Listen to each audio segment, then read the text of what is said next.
अस्सलाम वालेकुम नाज़रीन, DRD अलर्ट जे इंटरव्यू सीरीज़ में सत्तार सरोवर जी ख़िदमत में हाज़िर आहे। उम्मीद आहे त तव्हां जा जेके इंटरव्यूज़ थी रहिया आहिनि ॾाढा सुठा इंटरव्यूज़ थी रहिया आहिनि। जिन दोस्तनि जा इंटरव्यू सुठा थी रहिया आहिनि उन्हनि खे उन्हनि जे लाइ नेक तमन्नाउनि जो इज़हार कयां थो, ऐं जेके दोस्त पंहिंजे इंटरव्यूज़ मां मायूस आहिनि उन्हनि जे लाइ बि दुआ गो आहियां त किथे न किथे उन्हनि जे लाइ रस्तो निकिरे। ज़िंदगी जेको आहे उहो वहंदड़ नदीअ जो नालो आहे। इन जे करे कंहिं हिकिड़ी जाइ ते बीही रहणु अकुलमंदी कोन्हे। हिकु दफ़ो इंसानु इम्तिहान मां पास थींदो, हिकिड़ा पास थींदा, हिकिड़ा फेल थींदा, पर फेल थियण जो कतई मक़सदु न आहे त माण्हू में अहलियत कोन्हे। फेल थियण जो बि कतई इहो मक़सदु न आहे त माण्हू हाणे ज़िंदगी गुज़ारणु छॾे ॾींदो। स्ट्रगल जो सिलसिलो जारी रहणु घुरिजे, अॻिते वञण जो सिलसिलो जारी रहणु घुरिजे, ऐं उमेदु आहे त इहो तव्हांजो सिलसिलो, तव्हांजो स्पिरिट ऐं तव्हांजो जज़्बो सलामत रहंदो। मुंहिंजी कोशिशि रही आहे त मां कुझु अहिड़ा मौज़ूअ बि खणी अचां जेके तव्हांजे लाइ फ़ाइदेमंद साबित थियनि। जॾहिं असां ईअं सम्झो त इंटरव्यू जे रूम में वेठा आहियूं ऐं अव्हां खां इहा ॻाल्हि पुछी वञे थी त बाबा डॉक्टर बलोच साहब जी शख़्सियत हिकिड़ी तमामु वॾी शख़्सियत आहे, ऐं मिर्ज़ा कलीश बेग खां पोइ वॾे में वॾो कमु कंदड़ डॉक्टर बलोच साहब आहे। तव्हां ॿुधाईंदो त डॉक्टर बलोच साहब शाह लतीफ़ जे रिसाले खे मुरतिब करण खां सवाइ ॿिया आख़िर कहिड़ा क्लासिकी शाइर आहिनि जिन जे कलाम खे मुरतिब कयो आहे? हिकिड़ो इहो सुवालु तव्हांजे आॾो उछलायो वञे थो त तव्हां उनजो जवाबु कीअं ॾींदो? तव्हां चवंदो साईं हमल फ़क़ीर जो रिसालो, कलाम हमल फ़क़ीर डॉक्टर बलोच साहब सभ खां पहिरियां 1953 ईस्वीअ में मुरतिब कयो हो। उनखां पोइ मेन शाइनात रिज़वी जो कलाम, ऐं शाह लुत्फ़ुल्लाह क़ादरी जो कलाम, काज़ी कादन जो कलाम, ऐं अहिड़े तरीक़े सां रागनामो माना सूफ़ी सादिक फ़क़ीर जो रागनामो मुरतिब कयो अथई। मीर अब्दुल हुसैन सांगीअ जो कलाम मुरतिब कयो अथई। त ईअं डॉक्टर बलोच साहब जो हिकिड़ो ज़बरदस्त कमु थियल आहे। लश ॿेले जे शाइरनि ते ॿेलाइनि जा ॿोल हुनजो किताबु आहे, तव्हांखे ख़बर आहे चङी रीति। अहिड़े तरीक़े सां डॉक्टर बलोच साहब जो क्लासिकी अदब जे हवाले सां हिकिड़ो ज़बरदस्त क़िस्म जो कमु आहे, तहक़ीक़ी पोरियो आहे, जेको नाक़ाबिले फ़रामोश आहे। वरी तव्हां खां चवंदा त डॉक्टर अब्दुल करीम सदीलो लोक अदब जो तमामु वॾो नालो आहे, ऐं तव्हां ॿुधाईंदो त डॉक्टर सदीले साहब कहिड़ा क्लासिकी शाइर आहिनि जिन ते हुन कमु कयो आहे। त तव्हांजे इल्म में हूंदो त खानण चंजणी शाइर आहे, उनजो कलाम हुन मुरतिब कयो आहे। इन सां गॾोगॾु शाह हसन दीदड़ ऐं शाह मोहम्मद दीदड़ नाले असांजा सुघड़ आहिनि, शाइर आहिनि लाड़काणे ज़िले जा, उन ते हुननि जो कमु थियल आहे। त अहिड़े तरीक़े सां असां इहा ॻाल्हि वसूख़ सां चवंदासीं त डॉक्टर संदीले साहब बि ॾाढो सुठो कमु कयो आहे। लोक अदब जे हवाले सां हुनजो कमु तव्हांजे आॾो आहे। तव्हां खां फ़र्ज़ु कयो पुछनि था पिया त बाबा सिंधी अदब में तर्जुमे निगारी जे हवाले सां कहिड़ो कमु थियल आहे, त तव्हांखे कुझु त इल्मु हुजणु घुरिजे, त तव्हां उनखे ॿुधायो। तर्जुमे निगारी जी जॾहिं ॻाल्हि था कयूं त यानी असां अंग्रेज़नि जे दौर जी ॻाल्हि था कयूं, यानी जदीद जेको अदब आहे उहो असां वटि तर्जुमे निगारी जी सूरत में आयो आहे, ऐं नसरी सिन्फ़ुनि में असांखे नाविल तर्जुमे जी सूरत में मिले थो, नाटक तर्जुमे जी सूरत में मिले थो, असांखे कहाणी मिले थी तर्जुमे जी सूरत में। ऐं अहिड़े तरीक़े सां तव्हां ॾिसंदो त तोते नामो ऐं सबूदी कबूदी तामीरा मोहम्मद शाह जेको आहे उहो सुधा तूरो ऐं कुधा तूरो किताबु लिखियो।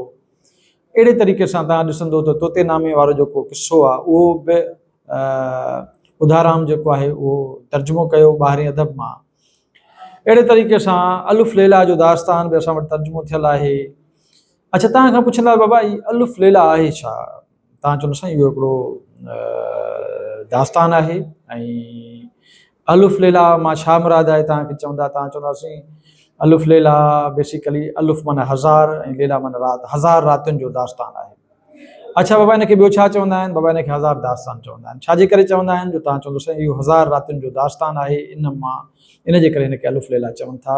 ऐं हीअ जेको आहे अरब ऐं ईरान में हिन अलुफ़ लैला खे सभ खां वॾी मक़बूलियत हासिलु आहे, ऐं पोइ ज़ाहिर अलुफ़ लैला जो जेको दास्तान आहे ॿियनि ॿोलियुनि में बि तर्जुमो थियो, ऐं असां वटि सिंधी ॿोलीअ में बि तर्जुमो थियल आहे।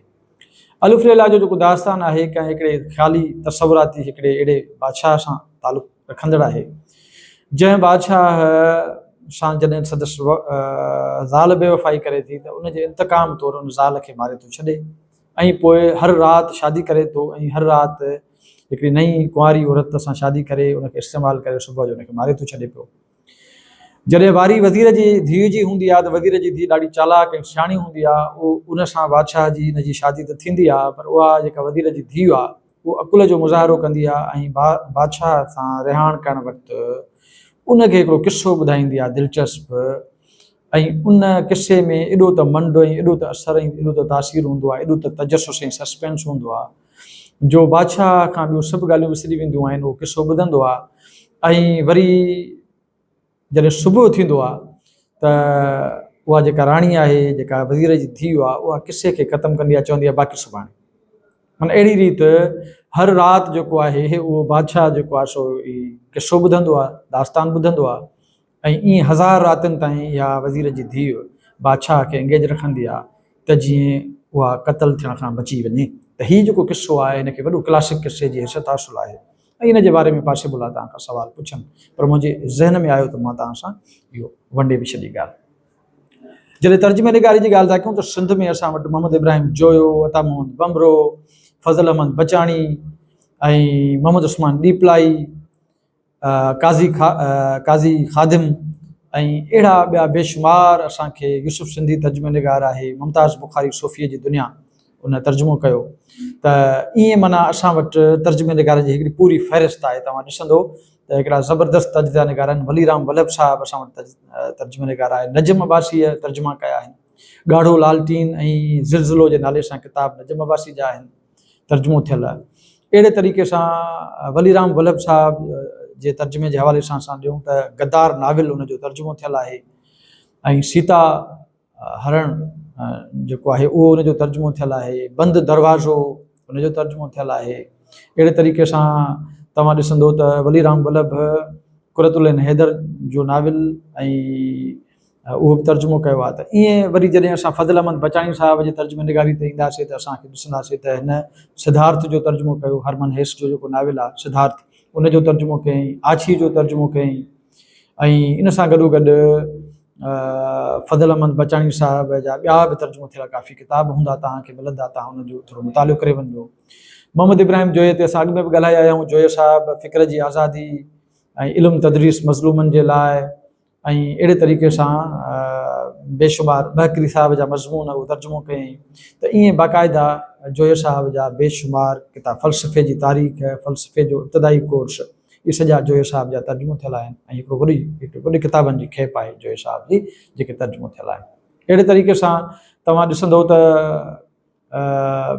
ॿिया बि असांखे तर्जुमे नगार मिलनि था। काज़ी खादिम साहिबु ज़वाल नाविल लिखियो तर्जुमो, प्यार ऐं सपना नाविल आहे हुनजो, उहो बि तर्जुमो थियल आहे। ईअं तव्हांखे हिकिड़ी ज़िगी तर्जुमे निगार जी लिस्ट मिलंदी ऐं यकीनन तव्हांखे सिंधी अदब में जॾहिं तर्जुमे निगारी खे पढ़णो पवंदो त उन ते अदबी तारीख़ुनि में किताब मौजूदु आहिनि। मुख़्तियार मल्हार साहिब जो जेको किताबु आहे सिंधी अदब जी तारीख़ जो जदीद खां क़दीम ताईं मुतालियो, उन किताब में तव्हां ॾिसंदो त बाक़ाइदे चैप्टर ठहियल आहे अंग्रेज़ दौर जो अदब, अंग्रेज़ी तर्जुमे निगारी अंग्रेज़ दौर जी। त उनखे थोरो तव्हां हिकिड़ो दफ़ो मुतालियो कंदो त तव्हांजे ज़हन में काफ़ी कॉन्सेप्चुअल अंडरस्टैंडिंग ठीकु थी वेंदी तर्जुमनि जे हवाले सां। कहाणियूं बि तर्जुमो थियल आहिनि ऐं असां वटि नाविल ऐं नाटक बि तर्जुमो थियल आहिनि। मिर्ज़ा कलिश बेग तर्जुमे निगारी जे हवाले सां तमामु वॾो नाविल नालो आहे ऐं तव्हांजे इल्म में हूंदो त उन ड्रामा बि तर्जुमो कया ऐं उन नाविल बि तर्जुमो कया। उन ते असां अॻु में बि ॻाल्हाए आया आहियूं। हिकु दफ़ो वरी तव्हांखे मां यादि ॾियारींदो हलां, हुस्ना दिलदार, शहज़ादो बहराम ऐं अहिड़े तरीक़े सां गुलज़ार ऐं गुलनार, इहे असांजा मिर्ज़ा कलिश बेग जा मशहूरु नाविल आहिनि। अहिड़े तरीक़े सां नाटक बि हुन लिखिया आहिनि तर्जुमे जे हवाले सां। त उन्हनि ते तव्हांजी हिकिड़ी पूरी रोशनी हुजणु घुरिजे, तव्हांजे इल्म में हुजणु खपे त इहे जेके नाटक आहिनि इहे मिर्ज़ा कलिश बेग वॾी महिनत सां ठाहिया आहिनि। मिर्ज़ा कलिश बेग सां गॾोगॾु मोहम्मद उस्मान डीपलाई साहिब तर्जुमे निगारीअ जी हैसियत जे तौर ते हिकिड़ी तमामु वॾी सुञाणप रखे थो। उनजो काफ़ी अदब आहे जेको हुन तर्जुमा कया आहिनि। हुन कहाणियूं बि तर्जुमो कयूं आहिनि, पर साॻिए वक़्तु हुनजा ड्रामा बि मोहम्मद उस्मान डीपलाई साहिब जा आहिनि। नाविल हुन तर्जुमो कया आहिनि ऐं नाविलनि जो हिकिड़ो वॾो अंग आहे हुनजो तर्जुमो थियल आहे।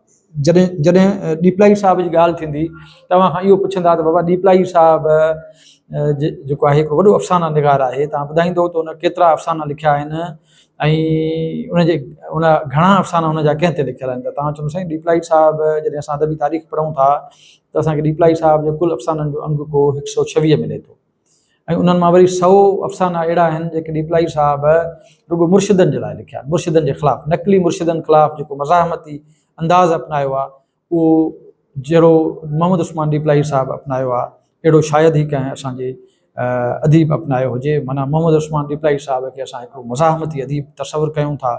हुन न सिर्फ़ु नाविलनि ऐं अफ़साननि सां मज़ाहमत कई आहे, माना बिदअतुनि जे ख़िलाफ़ु, ऐं इवन 1 यूनिट जॾहिं लॻे थो त तॾहिं उनजे ख़िलाफ़ु हिकिड़ी ज़बरदस्त जेका तहरीक उभिरे थी, उन जे रूह रवां वारे क़ाफ़िले में असांजे मोहम्मद उस्मान डीपलाई साहब जो हथु आहे। डीपलाई साहब खे तव्हांखे ख़बर आहे त गिरफ़्तार कयो वियो, 50 सालनि जी उमिरि में पहिरियों भेरो गिरफ़्तार कयो, वरी गिरफ़्तार कयूंसि, वरी गिरफ़्तार कयूं, 3 भेरा डीपलाई साहब खे गिरफ़्तार कयो वियो। ऐं जेको सांघड़ नाविल आहे उहो बि डीपलाई साहब पंहिंजे क़ैद दौरान लिखियो, ऐं सांघड़ नाविल हिकिड़ो शाहकार नाविल जी हैसियत रखे थो। सो बहरहाल तमामु वॾियूं शख़्सियतूं आहिनि जिन ते तव्हांखे ॻाल्हाइणो पवंदो, हिकिड़ी तरतीब ठाहिणी पवंदी त जीअं तव्हांजे लाइ आसानी पैदा थिए। सो उमेदु आहे त असांजा ही जेके प्रोग्राम्स आहिनि इहे तव्हांजे लाइ 11th आवर में ज़बरदस्त साबित थींदा। का न का पॉइंट, को न को नुक़्तो अमां जी रहनुमाई कंदो इंटरव्यू जे दौरान। सो मोकिलाइणी कोन्हे, वरी कंहिं ॿिए मौज़ूअ सां ऐं कंहिं ॿिए अंदाज़ सां वरी ॿिए कंहिं वीडियो में हाज़िर थींदासीं। जेॾां पियो तेॾां ख़ैरु।